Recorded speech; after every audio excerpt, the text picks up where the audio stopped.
parole aux associations.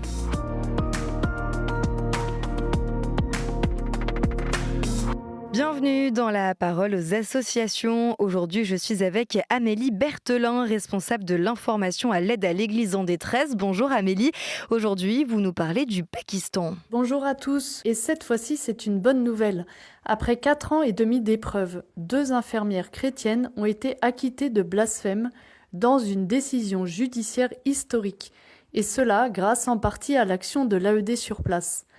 En effet, la défense juridique de ces 2 femmes pakistanaises a été assurée par la Commission nationale justice et paix, soutenue depuis longue date par l'aide à l'Église en détresse. Que s'est-il passé ? En avril 2021, Mariam, alors âgée de 52 ans, et Nevosh, 19 ans, ont été accusés par un médecin de l'hôpital civil de Faisalabad d'avoir profané un autocollant comportant une inscription islamique collée sur une armoire.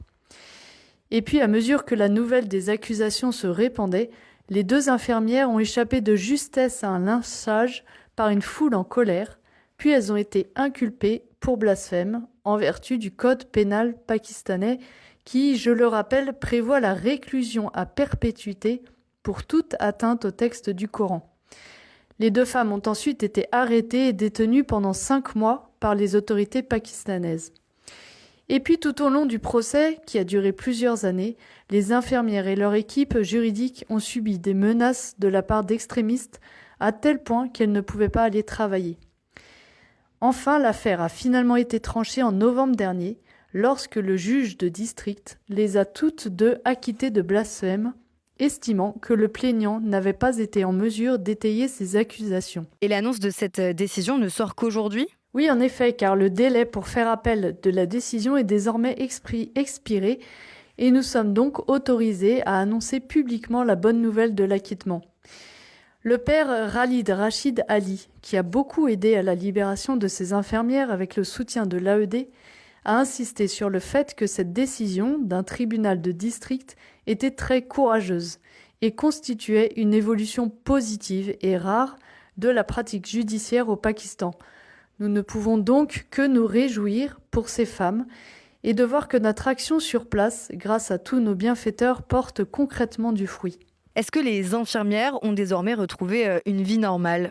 Alors non, hélas, pas complètement, et il nous faut maintenant continuer à prier pour ces femmes afin qu'elles retrouvent toute leur dignité et une vie sécurisée, ce qui peut prendre encore un certain temps, car les menaces contre elles et contre ceux qui ont œuvré à leur libération ont été très fortes. Mais ces libérations sont un bel exemple qui, nous l'espérons, pourront porter d'autres fruits pour éviter de nouveaux cas de fausses accusations de blasphème qui sont monnaie courante au Pakistan. Je vous transmets les mots du Père Khalil qui nous redit combien l'aide de chacun est essentielle pour les chrétiens du Pakistan. Je le cite. Notre combat se poursuit désormais pour assurer un avenir sûr, la réhabilitation et la réintégration digne des infirmières. Je suis profondément reconnaissant envers l'aide à l'Église en détresse pour avoir traité cette affaire non seulement comme une question juridique, mais aussi comme un enjeu de dignité humaine, de conscience et de foi. Les prières, l'aide financière et la solidarité internationale ont non seulement soutenu les 2 infirmières, mais nous ont aussi rappelé que l'Église et la communauté internationale ne restent pas silencieuses en temps de souffrance. Alors, chers amis, avec ce carême qui commence, nous pouvons prier pour ces infirmières et aider concrètement l'Église locale en faisant un don sur notre site www.aed-france.org ou en envoyant un chèque à l'ordre de l'AED.